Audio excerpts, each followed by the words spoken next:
You went silent, not because someone told you to, not because you read it in an article or watched a video about attachment theory, but because something inside you finally gave out.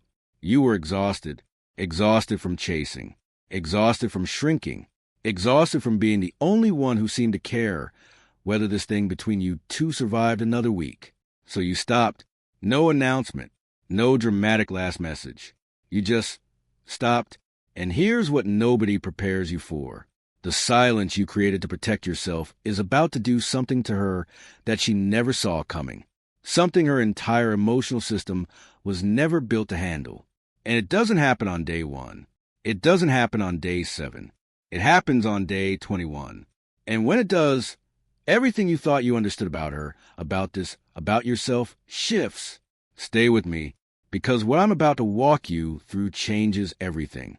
Before we get to day 21, you need to understand something that most people in your position never take the time to actually understand. You need to understand what her silence really is. Because here's the thing, her silence and your silence are not the same thing at all. When she pulls away, she isn't making a decision, not consciously. What's happening inside her is far older than this relationship, far older than the two of you. Her nervous system is running a program it learned a long time ago, somewhere early in her life. It could have been a parent who was emotionally inconsistent, a first love that turned painful, an environment where closeness always seemed to come at a cost. Her system absorbed one lesson above everything else. Getting too close means getting hurt. So it built a defense. And that defense is distance. When the relationship starts feeling real, when she starts feeling more than she planned to feel, her internal alarm doesn't ask questions. It doesn't stop to evaluate whether you're actually a threat. It just fires. And the only way it knows how to bring itself back down is to create space, to pull back, to go quiet. She is not punishing you. She is not playing a game.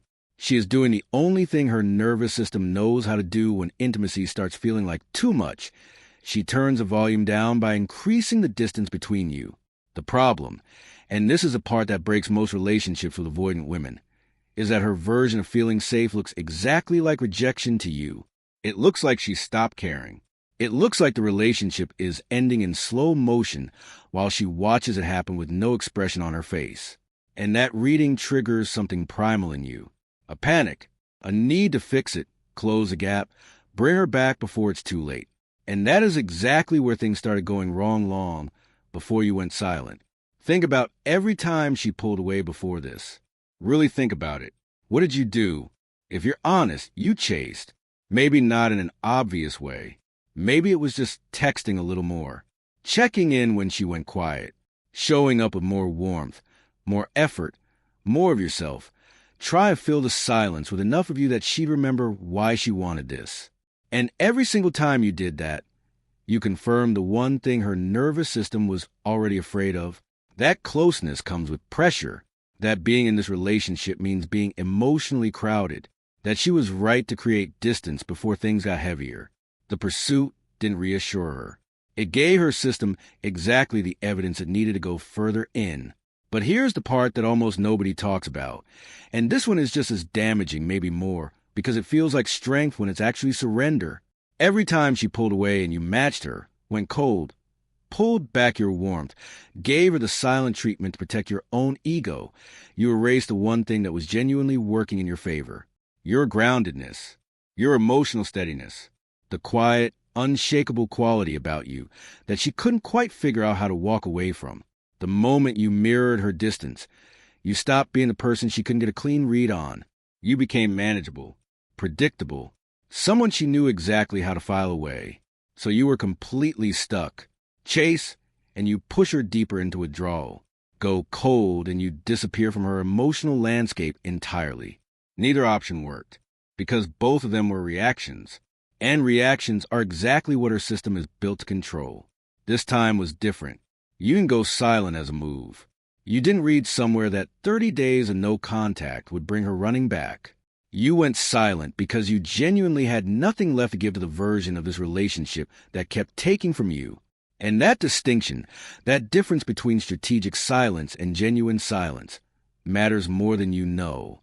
In the first week, it was just hard. The quiet felt loud. Every hour you didn't check her profile felt like an act of will.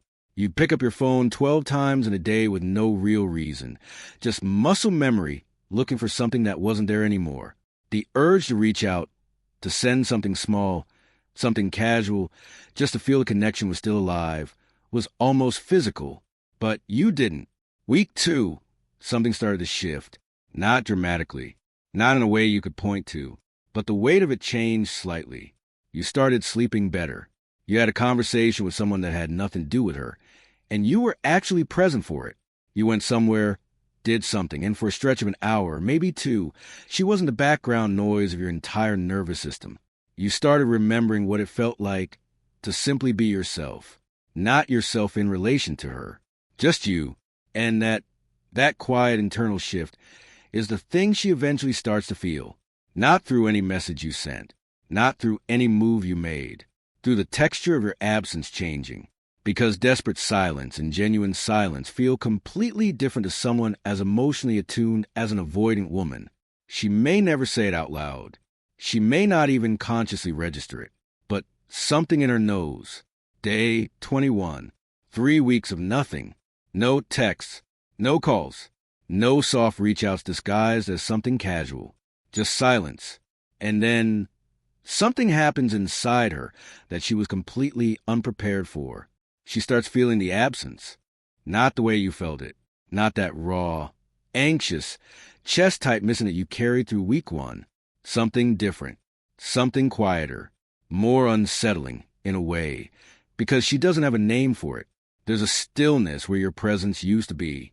A moment where she reaches for a phone, not even to text you, just out of habit, and stops. Because there's nothing to reach for. No thread between you pulling gently, waiting to be tugged. And that's when the question surfaces. The one her entire internal architecture was never designed to hold. What if this time he's actually not coming back? She has been on the other side of silence her entire life. She created the distance. She controlled the pace. She decided, always in every relationship, when someone got close and when they didn't. The silence was always hers. The power was always hers. But this silence isn't hers. And she doesn't know what to do with that.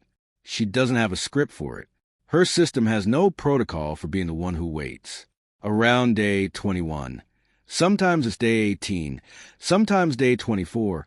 The exact number doesn't matter. She starts doing things that look small from the outside but mean everything.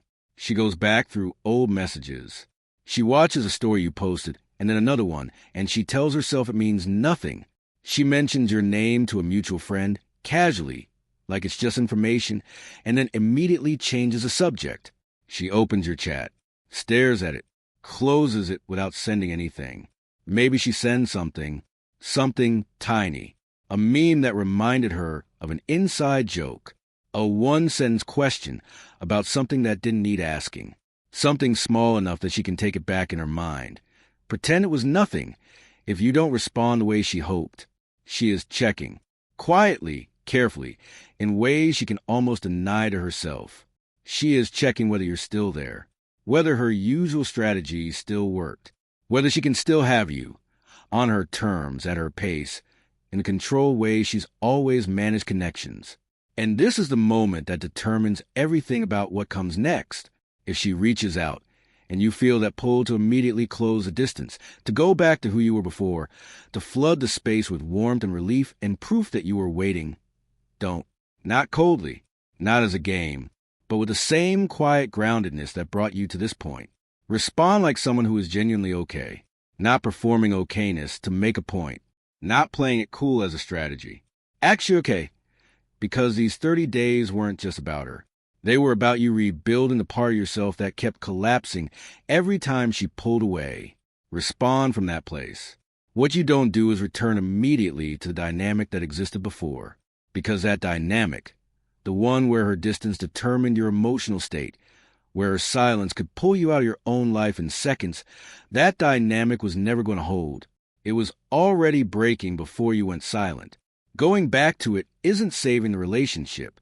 It's just resetting the clock. And if she doesn't reach out by day 30, that's real information too. It doesn't mean she felt nothing. It doesn't mean day 21 didn't happen inside her. It means her walls are higher than her feelings right now. It means the fear is still winning. And there is nothing, no amount of silence, no perfect message, no right move that will change that except her own decision to do something about it.